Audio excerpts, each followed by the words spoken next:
Tu veux accoucher sans péridurale à la maternité, cette vidéo est essentielle pour toi. Parce que bien souvent, un accouchement, il ne bascule pas à cause d'une énorme urgence, il bascule avec une succession de petites décisions qui semblent anodines sur le moment, jusqu'au moment où on te parle d'une césarienne et tu te demandes comment on en est arrivé là. Et non, cette vidéo n'est absolument pas anti-hôpital. Les équipes font leur travail, protéger, surveiller et intervenir en cas de nécessité. Mais si tu choisis ce cadre pour donner naissance à ton bébé, il est important que tu comprennes comment il fonctionne. Parce que comprendre, ce n'est pas entrer en guerre, en résistance, c'est justement te remettre au centre de tes propres décisions avec conscience et amour. Tu l'as compris, cette vidéo s'adresse donc aux femmes qui veulent accoucher sans péridurale tout en choisissant la maternité comme lieu de naissance. Que ce soit par sécurité, par préférence, par contrainte, peu importe la raison pour laquelle tu fais ce choix, il est le tien et il est légitime. J'ai moi-même fait aussi ce choix d'accoucher 2 fois sans péridurale, mais à la maternité parce que je m'y sentais plus en sécurité. L'essentiel est donc de bien comprendre cet environnement régi par ses règles, par ses protocoles, par ses contraintes également, pour que tu puisses, toi, y aller avec vraiment le cœur léger et rempli d'amour, et non pas dans une énergie de guerre et de lutte ou de méfiance. Il est intéressant de comprendre ce qu'est une maternité. La maternité, elle n'a pas en première fonction de protéger la physiologie de la naissance. Elle est pensée pour détecter rapidement la pathologie et pour pouvoir agir rapidement quand c'est nécessaire. Les maternités sont des services de l'hôpital qui fonctionnent sur les mêmes exigences. Leurs responsabilités sont énormes. On parle de sauver des vies. Il y a des urgences réelles auxquelles il faut faire face. Il y a les pressions médico-légales incroyables, souvent des manques de personnel, des manques de moyens. Et bien évidemment, toute une série de protocoles pour justement couvrir l'ensemble des points que je viens d'évoquer. Alors, tu comprends bien évidemment que tu ne peux pas prétendre aller à la maternité et espérer que tout fonctionne en étant centré sur toi comme si tu étais seul dans ton salon. Ce n'est pas le même fonctionnement.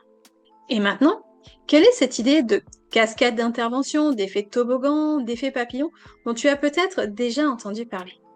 C'est l'accumulation de plein de petits gestes qui chacun va en engendrer un autre pour compenser certains effets du geste précédent. Voici une petite illustration, très sommaire parce qu'en réalité ça commence bien avant. Imagine, tu arrives, c'est ton premier bébé, et du coup tu arrives très tôt à la maternité. Ce changement de dynamique, ce changement de décor, les premiers stress, les premiers examens, tout ça peut venir ralentir, voire stopper le processus de la naissance. De là, on va vouloir accélérer peut-être un petit peu le travail puisqu'on se rend compte que depuis quelques heures que tu es arrivé à la maternité, ton travail n'a pas progressé. Alors on va te proposer peut-être un décollement des membranes, une rupture artificielle, peut-être du syntocinon, qui de là vont engendrer peut-être des contractions plus intenses que tu n'avais pas encore anticipées, tu n'avais pas eu le temps de te mettre dans ce rythme-là. Alors au bout d'un moment, peut-être que tu vas commencer à paniquer, peut-être que tu vas fatiguer, réclamer cette péridurale que tu n'avais pas voulu au départ. Péridurale signifie bien souvent que tu te retrouves du coup immobilisé. Cette immobilité ne te permet plus de gérer aussi efficacement que tu le voulais, ne permet pas à la gravité de faire son travail, donc le processus à nouveau n'est pas optimal. Alors on va peut-être vouloir à nouveau l'accélérer, etc., etc., etc. Chaque acte en lui-même peut s'entendre, peut être justifié, et cette accumulation, en fait, au final, te fait basculer loin de cet accouchement physiologique que tu avais prévu au départ. Le vrai problème, ce ne sont pas les actes en eux-mêmes, puisque chaque geste peut répondre à une nécessité réelle et avérée. Le problème, c'est quand tu ne comprends pas ce que chaque acte peut avoir comme conséquence et comment tout cela peut s'enchaîner. Mon intention derrière cette explication n'est pas de te faire peur ou de te faire rejeter l'hôpital, bien au contraire. Le but, c'est de te permettre de sortir de 2 extrêmes tout aussi nocifs l'une que l'autre. Subir sans comprendre et l'autre extrême, tout refuser sans réfléchir. Entre les 2 extrêmes, à mon sens, il y a une 3e possibilité, celle du dialogue éclairé. Et c'est à mon sens une voie beaucoup plus puissante. Parce que je crois profondément qu'on ne donne pas naissance à nos bébés depuis une énergie de guerre, de lutte, mais au contraire, depuis un espace de conscience, de discernement, d'ancrage, d'amour en fait. Et être actrice de son accouchement, surtout quand on le veut le plus naturel possible, physiologique, eh bien, ce n'est pas tout refuser en bloc, ce n'est pas devenir une tête de bois acharnée. Non. C'est comprendre en amont comment les choses peuvent s'organiser. Et c'est aussi oser demander. Est-ce que c'est urgent? Est-ce que c'est nécessaire? Peut-on attendre? Quelles sont les alternatives? Quels sont les bénéfices à cet acte? Quels sont les risques? Et bien évidemment, pour tout ça, il est nécessaire de préparer soutien, d'apprendre peut-être une autre forme de communication pour pouvoir être en paix et en harmonie aussi avec les équipes médicales, avec ton entourage quand tu leur parles d'accoucher sans péridurale.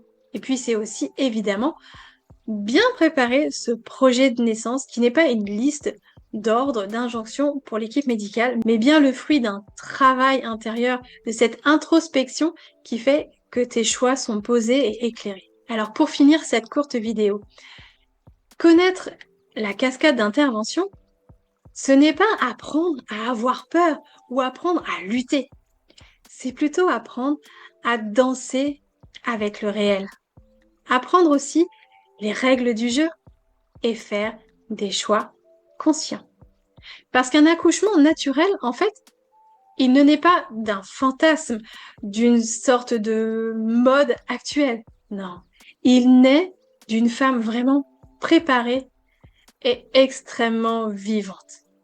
Et oui, même au cœur d'un environnement médical, tu peux vivre des naissances puissantes, douces et profondément transformatrices. Alors si tu as envie d'être accompagné dans cette énergie de joie, de douceur et de réconciliation autour de la naissance, eh bien je t'ai laissé un lien dans la description pour pouvoir réserver un appel avec moi et voir comment je travaille. Je te souhaite de très belles naissances, de beaux accouchements, où qu'ils soient, quel que soit leur déroulé. Prends grand soin de toi. Et je suis curieuse de savoir ce que tu vas faire après. Tu vas regarder la vidéo qui est suggérée ou est-ce que tu vas t'abonner en premier? Tu me le diras en commentaire.